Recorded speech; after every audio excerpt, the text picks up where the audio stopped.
Le Seigneur Jésus avait une vie très active. Et il était toujours en mouvement. Il y avait quelque chose en lui qui n'était pas seulement le mouvement d'une personne très énergique, il y avait là quelque chose de bien plus grand que tout cela. En premier lieu, ses œuvres étaient les œuvres de Dieu. Elles n'étaient pas issues de l'homme. Ses actes n'étaient pas planifiés par l'homme. Ses mouvements n'étaient pas promus par l'homme. Ils étaient l'œuvre de Dieu. Et le Seigneur l'avait parfaitement démontré, car tout ce qu'il faisait, il obtenait d'en haut. Il faisait ce que le Père faisait, il ne faisait rien d'autre que cela. Cela venait d'en haut.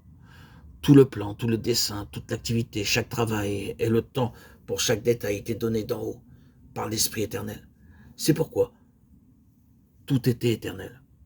C'est pourquoi tout était si puissant et si grand dans ses effets. Nous pouvons bien sûr éprouver aisément tout cela. Nous savons bien que ce n'est pas le cas pour une grande partie de l'activité de cette énergie que l'on voit dans la chrétienté. Le pourcentage de ce qui est réellement éternel, de cette valeur incorruptible, est très petit comparé à tout ce travail pour le Seigneur.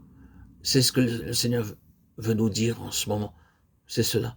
Il veut le maximum de ce qui est intrinsèque, le maximum de ce qui est éternel, le maximum de ce qui ne passera pas quand ces instruments, eux, passeront, quand ceux qu'il employés seront partis de la scène.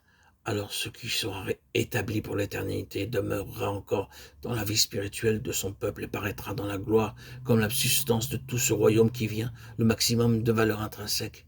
Il doit en être ainsi, comme c'était le cas pour notre Seigneur. Il doit être notoire que les œuvres sont celles de Dieu.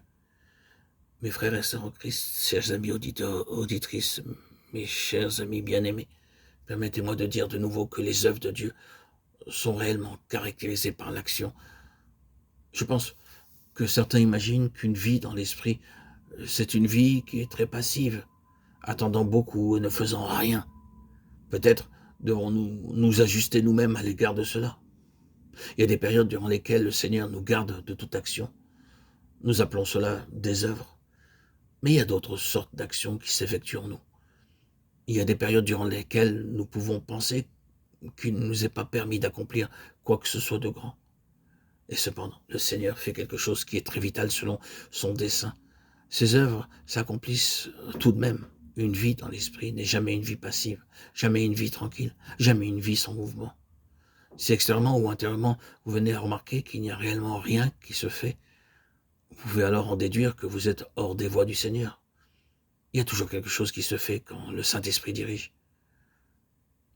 Frères et sœurs en Christ, vous ne devez pas penser qu'il n'y a rien qui se fait. Chers amis, bien-aimés, Dieu est toujours à l'œuvre. Dieu est à l'œuvre si nous sommes sous le gouvernement du Saint-Esprit. Il n'y a aucun doute à ce sujet. Nous devons toujours rester sur le côté positif de cela et ne pas penser qu'une vie spirituelle est une vie sans dessein ni sans action. Ce n'est rien de tout cela. Les œuvres sont les œuvres de Dieu. Il doit en être ainsi pour que les valeurs soient des valeurs éternelles. Nos valeurs sont des valeurs éternelles dans la proportion de notre union avec Dieu dans ses œuvres. Alors les directions seront celles de Dieu.